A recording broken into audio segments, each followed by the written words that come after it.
Hello प्यारे बच्चों, मैं पंकज कुमार वर्मा स्वागत करता हूं आप सबका हमारे चैनल पीएस स्टडी गुरु में। आज हम कक्षा 12वीं भौतिकी में महत्वपूर्ण प्रश्नों के बारे में बात करने वाले हैं जो कि पेपर में पूछे जाने वाले हैं। तो प्यारे बच्चों, हम बात करने वाले हैं वार्षिक परीक्षा 2024-25 दिनांक 4/3/2025 को होने वाले पेपर में जो प्रश्न पूछे जाने वाले हैं उनके बारे में। और आज हम बात करेंगे सिर्फ महत्वपूर्ण प्रश्नों की जो कि पेपर में आने वाले हैं। तो प्यारे बच्चों, मैं आपको चैप्टर वाइज क्वेश्चन बताने वाला हूं जो कि बहुत ही महत्वपूर्ण है परीक्षा की दृष्टि से। तो चलिए करते हैं आज के हमारे प्रश्नों के बारे में, जानकारी के बारे में डिस्कस। तो पहले जो चैप्टर है, पहला चैप्टर जो है उसमें जो आवेशों की योज्यता का नियम है, आवेशों की योज्यता किसे कहते हैं, बहुत ही इंपॉर्टेंट क्वेश्चन है, ये पेपर में आने की संभावना है। दो बल रेखाएं एक दूसरे को प्रतिच्छेद नहीं करती है, क्यों? विद्युत आवेश संरक्षण का नियम, मूल आवेश की परिभाषा, आवेश के क्वांटीकरण का सिद्धांत, कूलाम का नियम और उसकी सहायता से एकांक आवेश की परिभाषा, विद्युत बल रेखा किसे कहते हैं, इसके गुण, बिंदु आवेश के कारण विद्युत क्षेत्र की तीव्रता का व्यंजक, किसी विद्युत द्विध्रुव के कारण अक्षीय तथा निरक्षीय स्थिति में विद्युत क्षेत्र की तीव्रता का व्यंजक ज्ञात कीजिए। अब प्यारे बच्चों, यहाँ पर या तो अक्षीय की पूछे जाएगा या फिर निरक्षीय की पूछते हैं, है ना। दोनों कभी एक साथ नहीं पूछेंगे, इन दोनों में से कोई सा एक क्वेश्चन पूछा जाता है।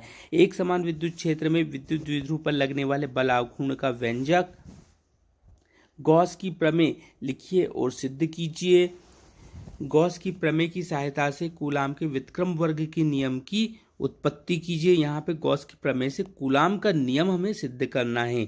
रेखा आवेश के कारण विद्युत क्षेत्र की तीव्रता का व्यंजक ज्ञात कीजिए। यहाँ पे प्यारे बच्चों, पहले चैप्टर के अंदर ये जो 13 क्वेश्चन है बहुत ही इंपॉर्टेंट है, ध्यान से देख लीजिए इन क्वेश्चनों को, ये बहुत ही इंपॉर्टेंट क्वेश्चन है, इनमें से कोई ना कोई सब क्वेश्चन जरूर पूछा जाएगा। चलिए देखते हैं हमारा दूसरा चैप्टर। यहाँ पे दूसरा जो चैप्टर है वो है विभव और धारिता। तो विभव एवं धारिता में विद्युत विभव किसे कहते हैं, बिंदु आवेश के कारण विद्युत विभव का व्यंजक ज्ञात कीजिए। यहाँ पे कभी कभी सिर्फ विभव की परिभाषा, उसका मात्रक और विमित सूत्र पूछते हैं, तो ये भी ध्यान रखिएगा। विभव को प्रभावित करने वाले कारक, किसी विद्युत द्विध्रुव के कारण अक्षीय निरक्षीय स्थिति में विभव का व्यंजक। यहाँ पर भी देखिए विभव की जो अक्षीय स्थिति है या फिर निरक्षीय स्थिति, इन दोनों में से कोई सा एक क्वेश्चन पूछा जाता है। नेक्स्ट क्वेश्चन है समविभव पृष्ठ किसे कहते हैं, इसकी विशेषताएं लिखिए। बहुत ही इंपॉर्टेंट क्वेश्चन है, ये भी कई बार पूछा गया है। विद्युत धारिता किसे कहते हैं, इसकी प्रभावित करने वाले कौन कौन से कारक है ये हमें बताने हैं। संधारित्र किसे कहते हैं, इसका सिद्धांत समझाइए। सिद्ध करो कि गोली चालक की धारिता उसकी त्रिज्या पर निर्भर करती है। मतलब हम यहाँ पे ये भी क्वेश्चन, ये जो है ये कुछ इस तरीके से भी आ सकता है कि गोली चालक की जो धारिता है वह उसकी त्रिज्या पर निर्भर करती है, या फिर अथवा में ऐसे भी पूछ सकते हैं इसे कि गोली चालक की धारिता किस कारक पर निर्भर करती है, ये बताइए। तो यहाँ पर ये हमें व्यंजक सिद्ध करना पड़ता है ना, जिसमें हमें पूछा जाता है कि C बराबर होता है किसके, 4πr के, है ना। यहाँ पे नेक्स्ट क्वेश्चन है श्रेणी क्रम तथा समांतर क्रम में जुड़े 3 संधारित्रों की तुल्य धारिता का व्यंजक ज्ञात कीजिए। यहाँ पे ये 8 क्वेश्चन ऐसे हैं जो चैप्टर 2 से हमें पूछे जा सकते हैं। इन 8 में से कोई सा भी क्वेश्चन पूछा जा सकता है हमारे पेपर में। नेक्स्ट चैप्टर है हमारा तीसरा, उसमें हमारा मोस्ट इंपोर्टेंट क्वेश्चन है किरचॉफ के नियम लिखिए, व्हीटस्टोन सेतु का सिद्धांत लिखिए एवं सिद्ध कीजिए, अनुगमन वेग और धारा घनत्व में संबंध स्थापित कीजिए, किसी सेल के आंतरिक प्रतिरोध, टर्मिनल वोल्टता एवं विद्युत धारा में संबंध स्थापित कीजिए, सेल के आंतरिक प्रतिरोध का व्यंजक ज्ञात कीजिए, विभवमापी किसे कहते हैं, इसका सिद्धांत समझाइए। प्यारे स्टूडेंट्स, ये जो 6 क्वेश्चन है तीसरे चैप्टर के अंदर बहुत ही इंपॉर्टेंट हैं, इन्हें जरूर पढ़ लीजिएगा, इनमें से एक क्वेश्चन जरूर पूछा जाना है। नेक्स्ट चैप्टर है हमारा चौथा, गतिमान आवेश और चुंबकत्व। इसमें पहला क्वेश्चन जो है वो बायो सेवर्ट का नियम लिखिए, एम्पियर का परिपथी नियम लिखिए एवं सिद्ध कीजिए, शंट किसे कहते हैं इसका सूत्र ज्ञात कीजिए तथा इसके उपयोग लिखिए। 2 समांतर धारावाही चालक तारों के मध्य लगने वाले बल का व्यंजक ज्ञात कीजिए। नेक्स्ट क्वेश्चन है लारेंज बल किसे कहते हैं, चुंबकीय क्षेत्र में धारावाही तार पर लगने वाले लारेंज बल की गणना कीजिए। प्यारे स्टूडेंट्स, ये जो 5 क्वेश्चन है हमारे चौथे अध्याय के बहुत ही इंपॉर्टेंट क्वेश्चन हैं, इन्हें जरूर पढ़ के पेपर में जाना, क्योंकि इनमें से क्वेश्चन जरूर पूछा जाएगा। नेक्स्ट है हमारा अध्याय 5। अध्याय 5 के अंदर सिर्फ 2 क्वेश्चन ही मैंने लिए हैं। अनुचुंबकीय, प्रतिचुंबकीय और लोहचुंबकीय पदार्थों को परिभाषित कीजिए, मतलब इनके गुणों के आधार पर हमें इनमें अंतर भी पूछा जा सकता है। नेक्स्ट क्वेश्चन है पृथ्वी के भूचुंबकीय तत्वों में संबंध स्थापित कीजिए। यहाँ पर हम बोल सकते हैं HVI थीटा में संबंध स्थापित कीजिए, ये भी क्वेश्चन यहाँ पर इसकी जगह पे पूछा जा सकता है। पृथ्वी के भूचुंबकीय तत्व, अब भूचुंबकीय तत्व कौन कौन से होते हैं? HVI थीटा, तो ये या तो ऐसे पूछा जाएगा या फिर HVI थीटा में संबंध स्थापित कीजिए, इस तरीके से पूछा जाएगा। नेक्स्ट चैप्टर है हमारा 6, जिसमें हमें क्वेश्चन है विद्युत चुंबकीय प्रेरण किसे कहते हैं? विद्युत चुंबकीय प्रेरण संबंधी फैराडे के नियम लिखिए। स्वप्रेरण और अन्योन्य प्रेरण में अंतर स्पष्ट कीजिए। यहाँ पे या तो अंतर पूछा जा सकता है या फिर इनकी परिभाषा पूछी जा सकती है। तो यहाँ पे अंतर यदि हम याद कर लेंगे तो परिभाषा हम आराम से लिख सकते हैं। तो आप यहाँ पे अंतर वाला क्वेश्चन इसका याद करें। लेंज का नियम लिखिए तथा समझाइए कि यह ऊर्जा संरक्षण पर आधारित है। लेंज का नियम बहुत इंपॉर्टेंट है, ये जरूर याद करके जाना। स्वप्रेरण क्या है? एक लंबी परिनालिका के लिए स्वप्रेरकत्व का व्यंजक ज्ञात कीजिए। किसी परिनालिका का स्वप्रेरकत्व किन किन कारकों पर निर्भर करता है? प्यारे बच्चों, यहाँ पर 2 क्वेश्चन हमने लिए हैं, या तो स्वप्रेरकत्व वाला या फिर अन्योन्य प्रेरकत्व वाला। देखो 5वां जो क्वेश्चन है, अन्योन्य प्रेरकत्व क्या है? 2 सम अक्षीय परिनालिकाओं के अन्योन्य प्रेरकत्व का व्यंजक ज्ञात कीजिए। यहाँ पे ये चौथा और जो 5वां क्वेश्चन है, इनमें से एक क्वेश्चन 100% पूछा जाता है, तो ये क्वेश्चन आप जरूर तैयार कर ले। दोनों में से कोई ना कोई सा एक क्वेश्चन जरूर पूछा जाएगा। प्रेरक या गति विद्युत वाहक बल किसे कहते हैं? इसका व्यंजक ज्ञात कीजिए। चुंबकीय फ्लक्स किसे कहते हैं? इसका मात्रक लिखिए। ये जो क्वेश्चन है हमारे 6ठे चैप्टर के क्वेश्चन है, इनको जरूर देख लीजिए अच्छी तरीके से, इनमें से एक क्वेश्चन जरूर पूछा जाएगा। नेक्स्ट चैप्टर है हमारा 7वें में प्रत्यावर्ती धारा के वर्ग माध्य मूलमान और शिखर मान में संबंध स्थापित कीजिए। सिद्ध करो कि प्रत्यावर्ती धारा के पूर्ण चक्र का औसत मान 0 होता है। LCR प्रत्यावर्ती धारा परिपथ का वर्णन निम्नलिखित शीर्षकों के अंतर्गत कीजिए। यहाँ पे LCR परिपथ में हमें उसका कला आरेख बनाना है। विद्युत परिपथ की प्रतिबाधा की गणना करनी है। यहाँ पे विद्युत धारा और विभवांतर के बीच कलांतर ज्ञात करना है। और एक और चीज आपको यहाँ पे करनी है, वो है परिणामी वोल्टेज। तो यहाँ पे LCR परिपथ में 4 चीजें निकालनी है आपको: परिणामी वोल्टेज, प्रतिबाधा और कलांतर, और उसका जो कला आरेख है वो भी हमें बनाना है। प्यारे बच्चों, प्रत्यावर्ती धारा डायनेमो का वर्णन निम्नलिखित शीर्षकों के अंतर्गत करना: चित्र, संरचना, कार्यविधि और सिद्धांत।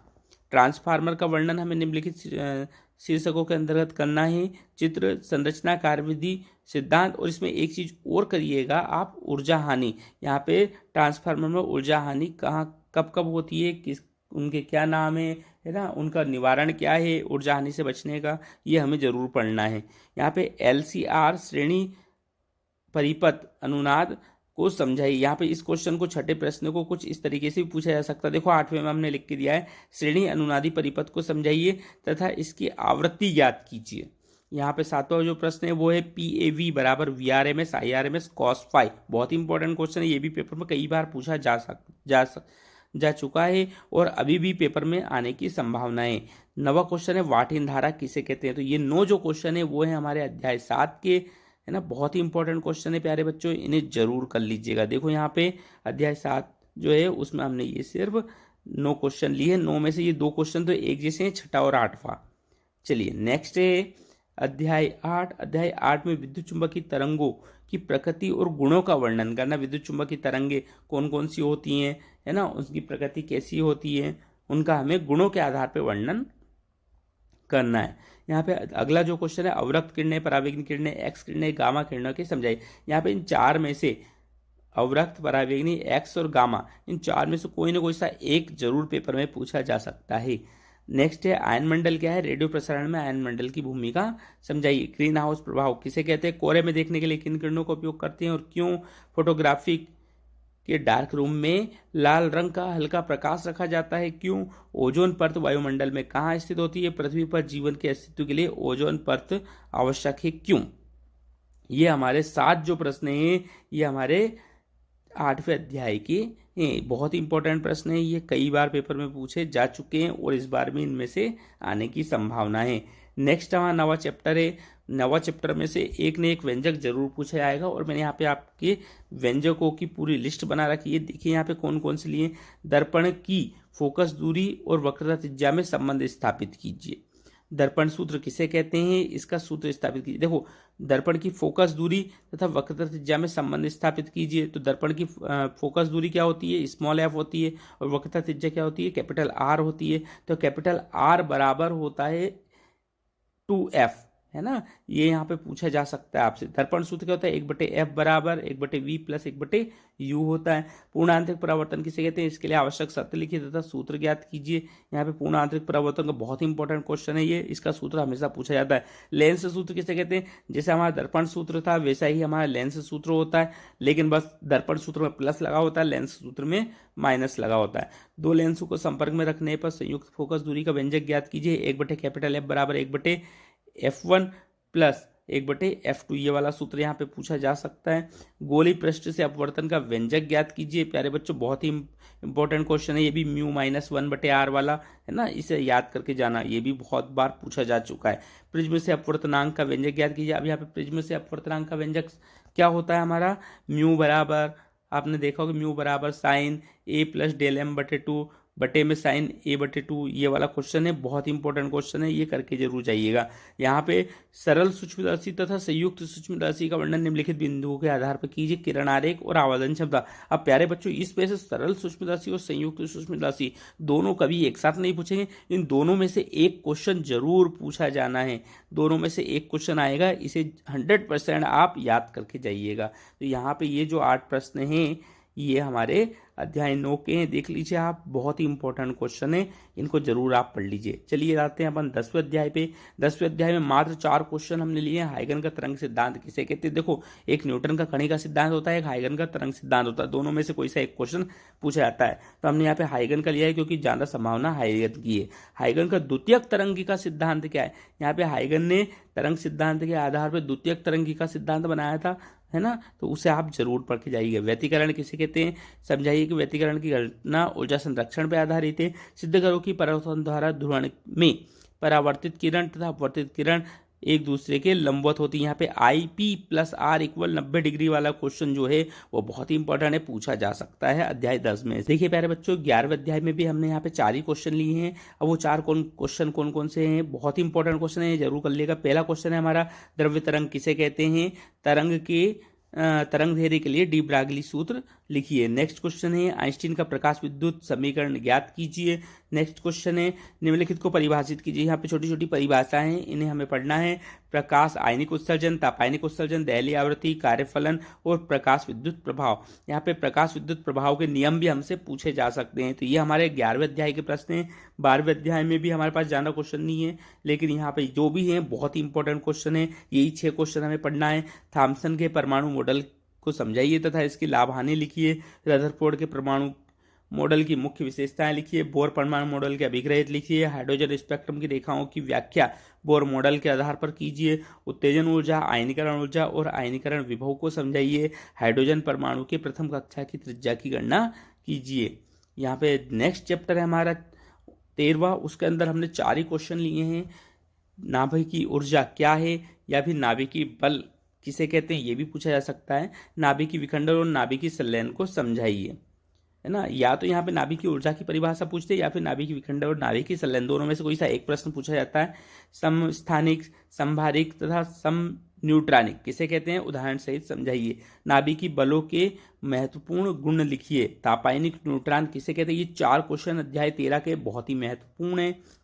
नेक्स्ट क्वेश्चन है, नेक्स्ट हमारा चैप्टर है अर्धचालक इलेक्ट्रॉनिकी। यहाँ पे इसके अंदर भी हमने यहाँ पे 4 ही क्वेश्चन लिए प्यारे बच्चों। मैं आपको बिल्कुल भी दूसरे क्वेश्चनों में नहीं उलझाना चाहता। जो आने वाले प्रश्न है उन्हीं पे आप ध्यान दीजिए। P तथा N प्रकार के अर्धचालक को समझाइए। PN संधि डायोड किसे कहते हैं, PN संधि डायोड में धारा प्रवाह को समझाइए। अब PN संधि डायोड में जो धारा का प्रवाह होता है वो 2 प्रकार से होता है, अग्राभिनति और पश्चाभिनति। दोनों में से कोई ना कोई सा क्वेश्चन जरूर पूछा जा सकता है। नेक्स्ट है, अर्ध तरंग दृष्टिकारी के रूप में PN संधि डायोड की कार्यविधि समझाइए, और पूर्ण तरंग दृष्टिकारी के रूप में PN संधि डायोड की कार्यविधि समझाइए। प्यारे बच्चों, ये क्वेश्चन जो हैं बहुत ही इंपॉर्टेंट है। अध्याय 14 तक के मैंने आपको सारे क्वेश्चन बता दिए हैं जो कि पेपर में पूछे जा सकते हैं। प्यारे बच्चों, ये अध्याय 14 तक के जितने भी क्वेश्चन है वो कक्षा 12वीं भौतिकी वार्षिक परीक्षा 2024-25 दिनांक 4/3/2025 को जो पेपर आने वाला है आपको जरूर देखने को मिलेंगे। तो प्यारे बच्चों, इन क्वेश्चन को अच्छे से तैयार कर लीजिएगा। किसी भी क्वेश्चन में आपको दिक्कत है तो कमेंट करके जरूर पूछिएगा, मैं उसका सॉल्यूशन आप तक जरूर दूंगा। और प्यारे बच्चों, पेपर में तो आपको ये क्वेश्चन देखने को मिलेंगे, लेकिन बाद में पछताना रह जाता है, इसलिए इन क्वेश्चन को पहले ही तैयार कर ले। तो प्यारे बच्चों, चलिए आज के लिए इतना ही। मिलते हैं नेक्स्ट वीडियो में नए इंपॉर्टेंट क्वेश्चंस के साथ। तब तक के लिए धन्यवाद।